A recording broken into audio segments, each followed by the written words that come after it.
我发现这个玉石市场的正门有一位全副武装的 AK 大哥，门票一个人4000。310块钱，喜欢的来扣3啊，真的吗？翡翠的玉石来垫手机当手机支架呢。来到缅甸北部曼德勒，我们去探访了曼德勒玉石市场。它是缅甸最大的玉石市场，这里人人都会讲中文，开店做生意的也大多是中国人或者缅甸华人，店主们都在网上售卖，买家也基本是中国国内的顾客。近来缅甸国内内战不断，玉石又是缅甸的支柱性产业，所以这里的守卫格外严格，在市场门口和市场内部都有荷枪实弹的警卫，在市场外围也遍布着中国餐厅和中国超市。结束了玉石市场的旅行，我们也结束了缅甸曼德勒的旅程。下一站，我们前往缅甸曾经最重要的旅行胜地蒲甘。下面开始我们今天的旅程。现在是早上的10点，我们又来这个翡翠市场了。刚打了一个出租车到终点了，下车。哇塞，这摩托车太多了，我车都下不去。我们刚才打了个突突，又来到了这个曼德勒市的玉石市场。果然啊，这里早上会热闹太多了。昨天下午我们来的时候，这边的摩托车基本上都走了，现在停了我看有几排，那边有个6、7排了吧？看看这边更多。1、2、3、4、5、6、7、8、9，这个玉石市场里面起码有几万人都在里面交易。现在是10点整，我们现在找一个正门进去吧，不知道要不要买门票啊？走吧。哇，浩哥，我发现这个玉石市场的正门有一位全副武装的 AK 大哥，对，而且他还是蒙着面的，我的天，好吓人！好像要收门票啊！哎，什么？门票一个人4000。好的。3个钱。好的，3个12000。你中文真好呀！好了。哇，里面人有点多呀。4000管几天？他的意思是我们可以待到晚上吗？一直可以。一天。好，Thank you，谢谢。哇，好几个背枪大哥呀！下午来跟早上来完全是2个世界。哇，人太多了！我的天哪！我们该怎么逛？我们3个有点懵这会儿。对，感觉不找个当地向导，完全不知道怎么玩了。哇，这里好像是那个鉴赏的啊，来看看。1500开心珠宝店，每个珠宝店上面都是中文、英文和缅文。感觉这里主要的这个买卖者都是中国人或者说华人啊。这个卖方应该是这个缅甸边境山区的，然后买方主要就是卖给我们中国人了。是的。往里面看一看吧，里面好热闹。这个门票是只有外国人才收的，本国人不收的。对，他那个门口已经写清楚了 ，foreigners， 然后每个人4000缅币，大概就是不到10块钱。哇，人太多了。是我在缅甸见过的人最密集的一个地方了，没有之一。怪不得这个门口要有保安大哥，有拿 AK 的保安大哥的。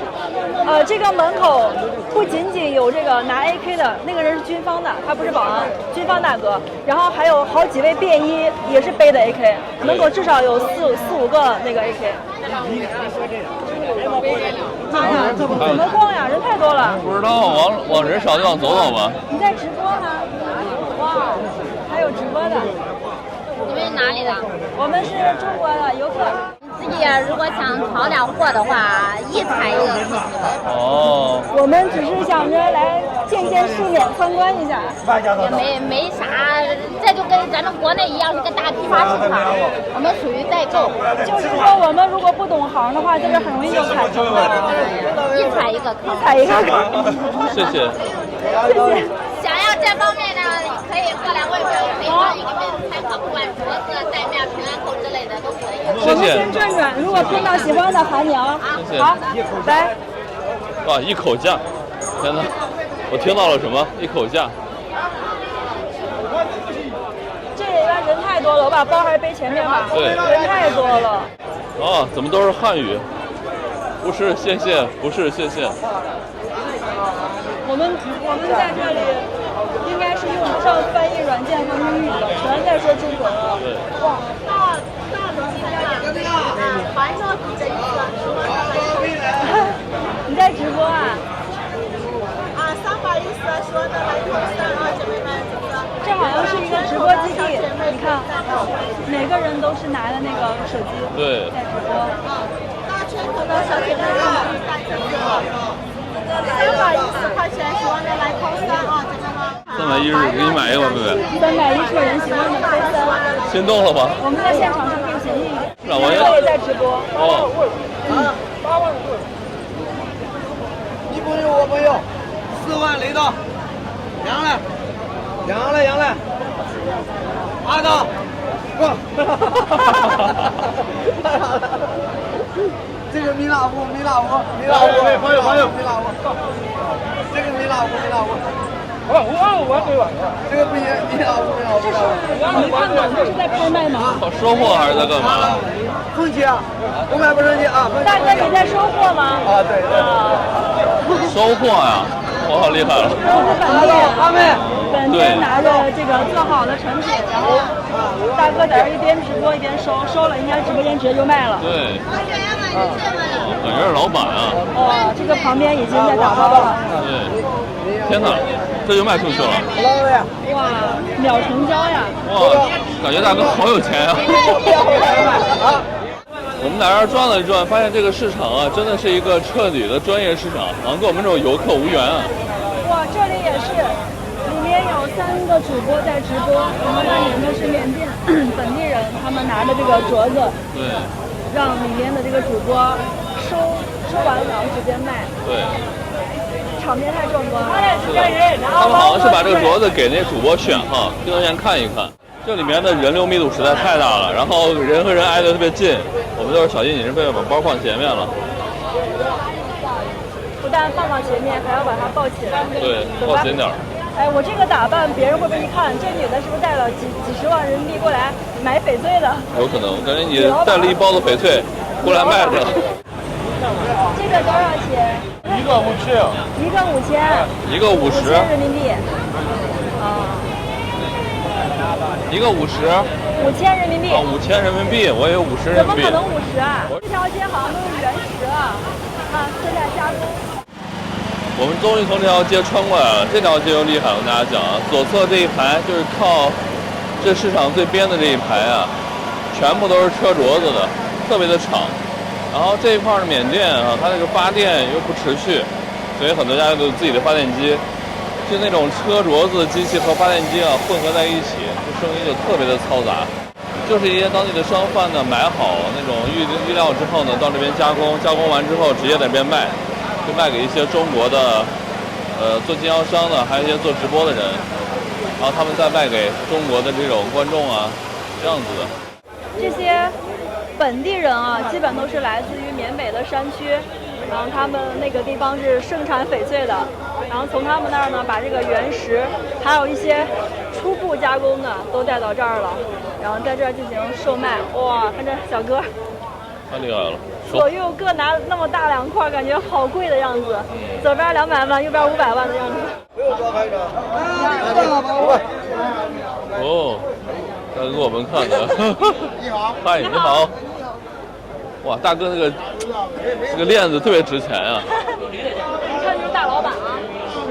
然后我们刚才路过那个大哥旁边啊，就是一个小的警察厅，这么里边有5、6、7个警察在那边待着。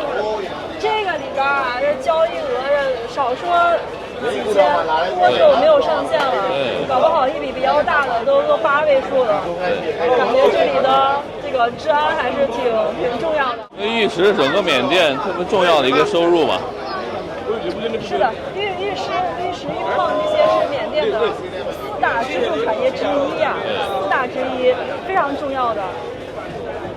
现在呢，北部的这个玉石矿基本上是被现任的政府控制的，所以这边呢，政府也会提供一些保护，来保护这边进行交易人的安全和整个市场的安全。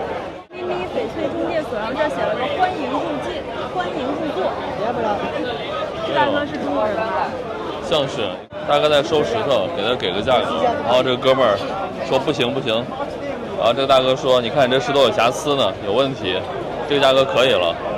这个大哥好像在微信上卖，因为他是中介，对，他现在拿微信不停的在给买主拍，让买主跟这个卖石头的人直接去谈这个价格。对，当然大哥中间应该是有中介的。我觉得他这个翡翠市场比较的成熟，有可能呢这个中介费就跟我们的房屋中介一样收的比较透明，所以不怕这个买主和卖主之间直接去谈价格。当然也有那种就做代购的，他们就是自己会赚点钱这样子。改口是什么意思呀？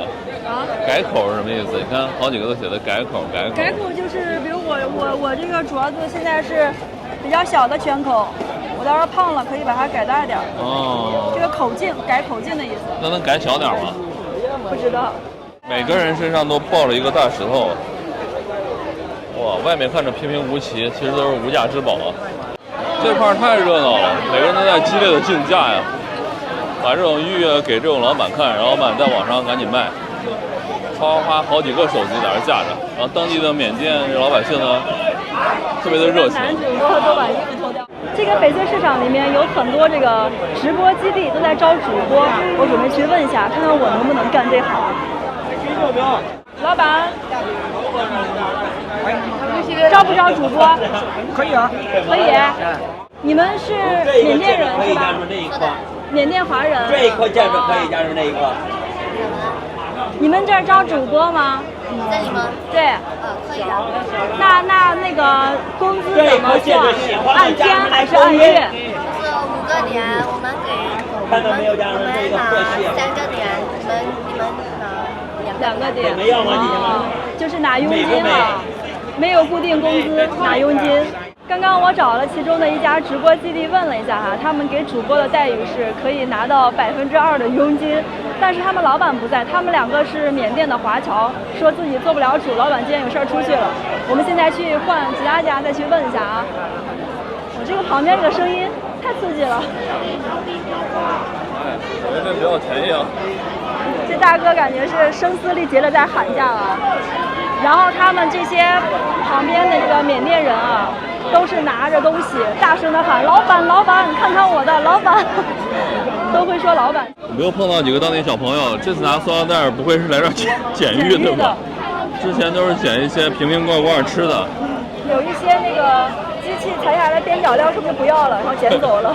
大家看看这个直播档口啊，感觉80%-90%都是华人或者中国人在这边做。这个也在招聘华侨主播，因为他们卖货的主要平台就是抖音，在那个上面呢，把这些翡翠基本上都是卖给中国人了。对，所以他必须要求会中文的华人或华侨主播在这儿卖东西。我来问一下这家招不招人哦？好的。我刚刚跟这个曼德勒翡翠市场的一位中国商人聊了一下，学到了很多的知识。首先呢，这个市场交易的翡翠主要来自于缅北的帕敢，它是一个和我们中国西藏还有这个印度接壤的一个边境地区。然后这个翡翠呢，主要的消费群体就是我们中国人了。这里这个直播基地主要是在淘宝和抖音2大平台上进行直播。那刚刚我就有一个疑问哈，就是当地的这个缅甸人拿着那么多的这个成品也好，原石也好，都是在这个直播间里面去喊价的，所以直播间的这些观众是可以清楚的听到底价的。那么这些中国这个玉石商人他们的利润空间从哪里来呢？刚刚我才了解到哈，答案就是汇率差。这些缅甸人呢，他们在直播间外面是用这个缅币去报价的，而我们这个直播间给中国这个消费者卖的时候，当然是用人民币来结算的。现在我们在这个缅甸的民间换汇哈，1块钱可以换到大概480元的人民币，但是呢，在直播间的时候呢，给消费者是按照1比400去结算的，那中间多出来的就是老板的利润了。这里面就包括老板本身要赚的钱，还有就是这个运营的成本，还有这些玉石到时候它的打包、运输还有清关的一个费用，他们是这样子赚钱的。刚刚呢，那位中国帅哥也提醒了我们，游客很重要的一个点啊，就是来到了这个玉石市场，千万不要去主动的报价，或者说别人给你报价之后，你不要主动的去还价，因为一旦你说出了一个价格，对方也同意的情况下，这笔买卖就成交了，你就必须要拿钱给对方。我举个例子哈，我们俩刚刚在这拍视频的时候，旁边有这个缅甸人，他们拿的玉，就跟我们说，哎，这个1万要不要？如果我们就开玩笑说，哎，5000可以吗？他说可以，5000可以，那这笔交易就成交了，你必须得拿出5000块买他这个玉。那如果我拒绝，我不买呢，他们是有权利报警的，而当地的警方也会保护这种交易的。因为在这个玉石市场里面，约定俗成的就是你报价，我还价，然后他同意，可以了。因为你报1万，我报5000，说明我是接受5000的。如果对方也说5000可以，说明我们双方都认可这个价格，那这笔交易相当于敲定了，你就必须要买了。所以大家以后如果来到曼德勒旅游的话，来这个玉石市场，记得千万不要去随便给别人去报价啊，这个报了你就要买了啊。但是玉石市场很多卖吃的，就像粑粑一样的不知道什么，还有土豆球啊这种的。因为很多人在这边做生意嘛，大家一会儿就饿了。还有卖玉米的，还有卖这种芒果的，很多人做生意，所以相关的那个，哇，感觉这些玉石商人一整天都不出去，吃饭喝水都在这上面。对，这也在高薪诚品啊，缅甸的高薪工作，诚品翡翠女主播翻译助理。哎，这个我能干啊！短视频拍剪人员，对，直播间运营人员，半年以上的经验，口齿伶俐，反应敏锐，感觉你都符合啊，对吧？就是我吗？我们在这个玉石市场啊转了大概1个多小时吧，实在是有点热，有点挤啊。我们害怕我们的东西丢了，所以就现在准备出去了。它这个玉石市场是整天，它就是营业了大概大半天时间嘛，所以这边还有个台球厅。还有娱乐设施，还有吃饭的地儿，非常热闹。这个翡翠市场是没有电的，大家有没有听到旁边嘟嘟嘟嘟这个发电机的声音啊？然后我们在这儿还看到有一个曼德勒到这里的往返货运专线。刚刚我跟这里的中国商人也聊了一下哈，这个缅甸的玉主要产自于缅北，但是呢，很多并不是从缅北直接运往国内的，而是他们会先来这个曼德勒的这个玉石交易市场。然后很多的中国商人会来这里进货，或者说他们直接开直播，就直接卖给了终端，卖给中国消费者。然后呢，这个玉石呢会通过陆路先运到中国的云南瑞丽，主要就是通过这个边境的口岸走陆路过去啊。当然那个前段时间陆路是不通的，最近说是那边战争结束了，这个路又可以走了，从这个瑞丽再发往全国各地的。我有点想买，但我们在这儿转了几个小时啊，还是实在不敢买。一是这边不能还价，二是我们实在不识货。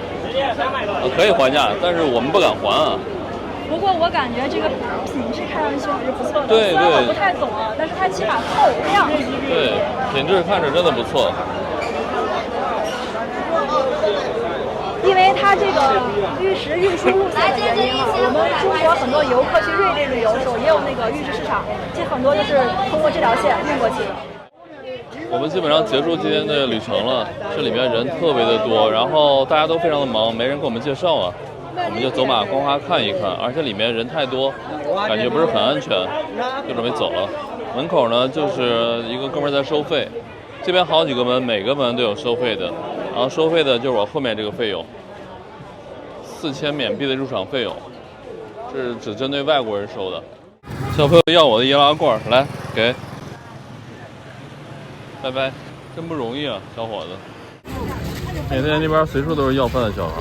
缅甸北部战乱不断，曼德勒市内的警察哨所都用碉堡围住。我们决定逃离曼德勒，前往蒲甘。曼德勒到蒲甘一路上有无数的军队哨所，让我们感到形势严峻。我刚在里面转的时候问了一下哈，里面的人说，外面的这些中餐馆也是这个玉石商人的集散地了，你在里面可以交换很多信息。然后这里面有一些餐厅的老板也在里面有铺子，也在做这个生意。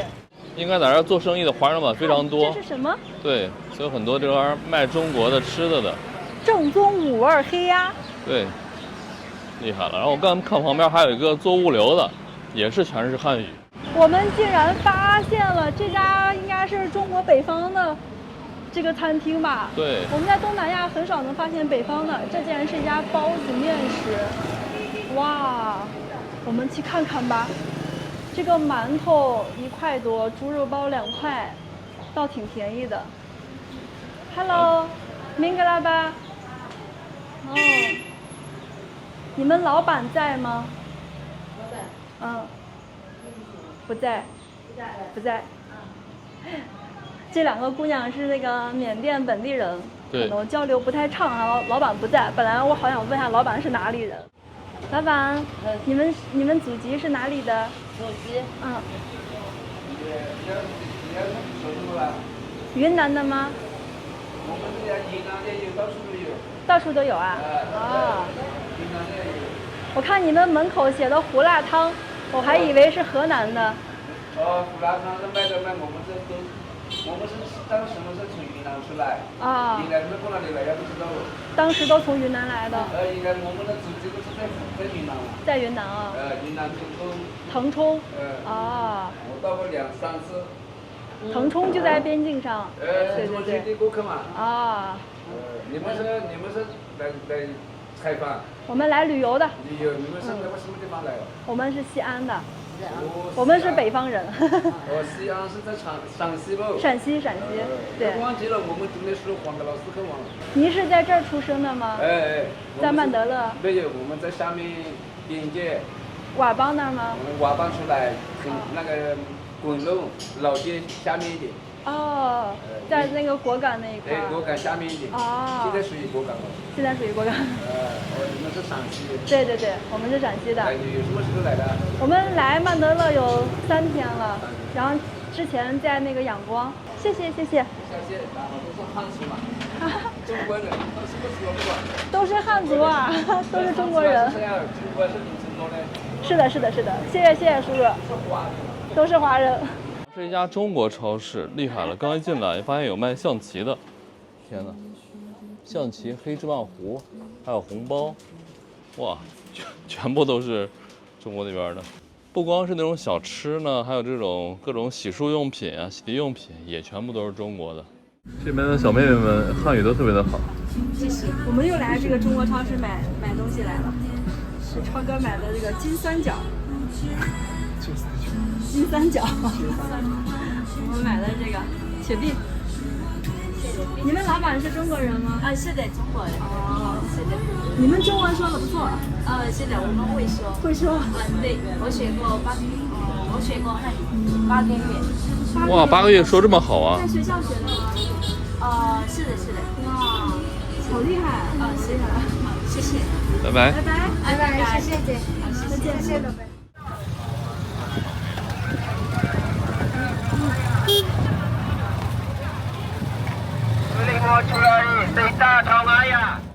我们在曼德勒已经待了4、5天了，今天就准备离开曼德勒，去我们下一个城市蒲甘，缅甸的蒲甘。然后狒狒现在在酒店办退房，退好房之后呢，我们就出发了。现在我们已经收拾好行李了，车马上过来。我们今天去那个大巴站呀，不确定是不是我们大巴到那个站，因为有2个，一个临时的，还有一个以前的站。一会儿打个车过去看一看，要不是那个大巴站，我们就完蛋了。一会儿问一下司机吧，应该是的。那天我买票的时候，那个售票员给我在地图上指了，应该就是那一个。我们今天行李比较多，突坐不下，我们今天打的出租车，好像马上来了，尾号是8465，就那个。嗨。哦，来了。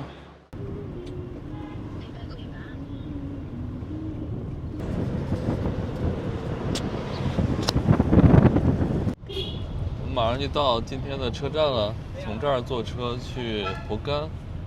蒲甘。它这个车站不太好找啊，它这儿那个缅甸的车站都特别难找，因为它很多个那种小的公司在一块儿，然后又特别的乱。他每次就是说是一个大车站，其实这个大车站进去之后呢，里面还是分很多的小铺子，你得找到区的，还有你得找到自己的那个区域。我们今天这一顿好找啊，幸好我们的出租车司机比较靠谱。给我们拉过来了。昨天我买票的时候，那个人跟我说的地址是错的。我们这会儿呢，已经拿护照换完了票，准备去候车了。走吧。这个车不错哎，挺干净的。对，比我们上次坐的从仰光到东芝的小一些。缅甸的这个大巴啊，空调老给力了，所以我又拿了个外套，怕冷。嘎嘎凉。哦，没人啊，就我们几个。还没来人。哎，有一个欧美游客了。对，超哥坐我的右边，挺好。这个座位比上次小一些是吧？是的，没有上次蛮长的。对，这个时间短。对，我们从这个曼德勒到蒲甘呢是110多英里，大概是180公里，需要开5个小时左右。今天这个行程就比较舒适了，不像我们从仰光到东芝，东芝再到这个曼德勒，都是十几个小时的这个路，特别累啊。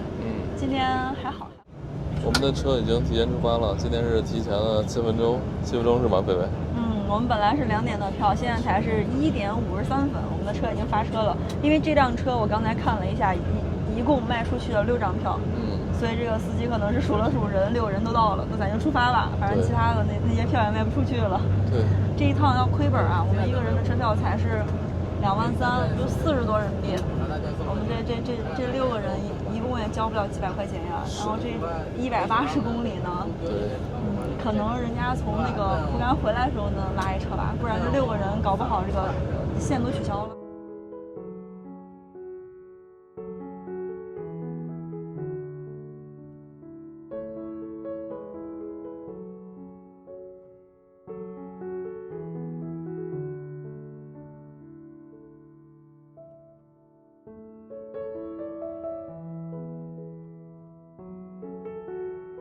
缅甸这边的高速公路真的是很散装，这几个哥们儿，我天呐，就坐在车厢的后面，然后前面就要上高速了，特级感谢。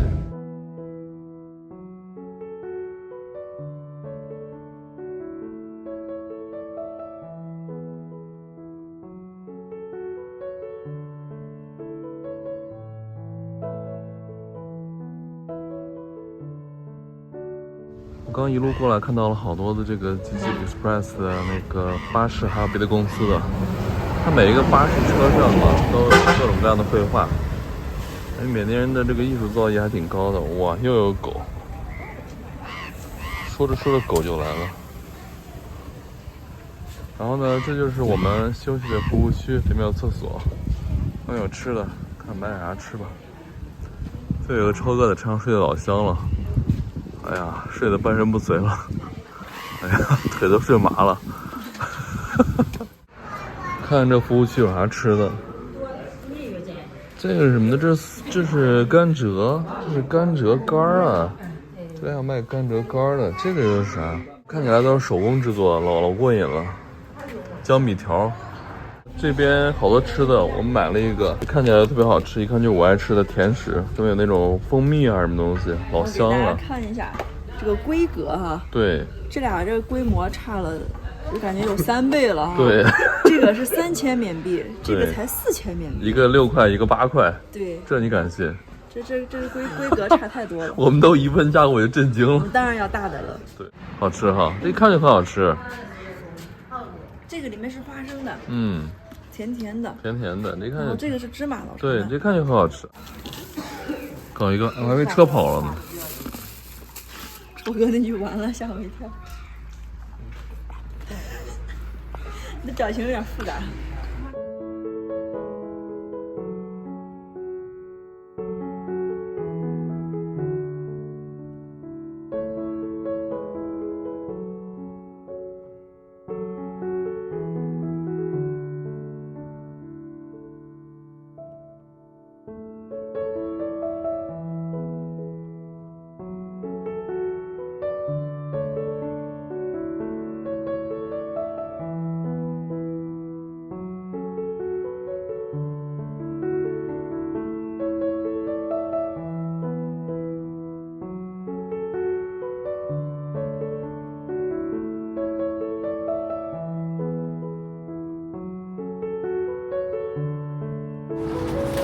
我们终于到凉屋了，到蒲甘边上的凉屋，这个汽车站。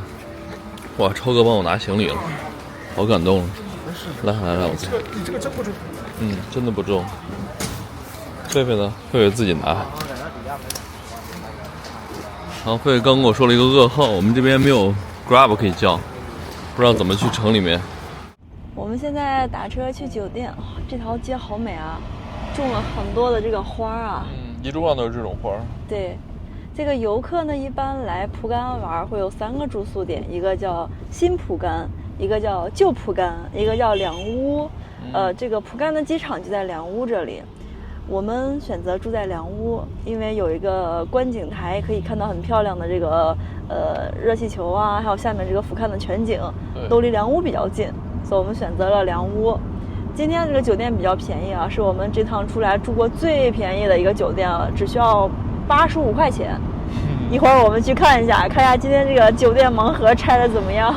这刚进良屋就这种各种隔离带、路障，整得我们司机开始走 S 型了。今天我们这一路过来，从曼德勒到那个蒲甘啊，我天哪，感觉过了100个检查站。然后呢，狒狒一直在睡觉，不知道我看了一路，哇，这一路厉害了，全是军营检查站的。终于赶在天黑前到了，1万块。6公里20多块钱，走，看一下我们85的酒店长啥样。这就是我们今天晚上在良屋的酒店，它这边管理好严啊！我们刚才前台填了很多份的表格，有的是需要送到政府去，有的是需要留在酒店的。哇，刚刚登记用了我们15分钟才登记完。这就是我们这个今天晚上85块钱的酒店盲盒啊，拆的结果不是太满意。这个屋子大概有个20多平吧，里面带了一个洗手间。先给大家看一下这个洗手间吧。它这个洗手间就是非常的简陋，然后地上还放了那个大塑料盆，也不知道是干啥的。但是不要细看，一眼看过去就还行，还能住。但是这个床就有些一言难尽了啊。我们订的是标间，它没有了，给了我们一个大床。你看它这床单，这也不知道是那个槟榔汁还是说血还是什么的。是个红色的，黄不溜秋的。然后这儿又有很多块不知名的这个黄色液体，你看。然后重点是它没有被子，我们来了之后才发现，本来我以为这个是被子，掀开就可以住了，结果呢这是床单儿。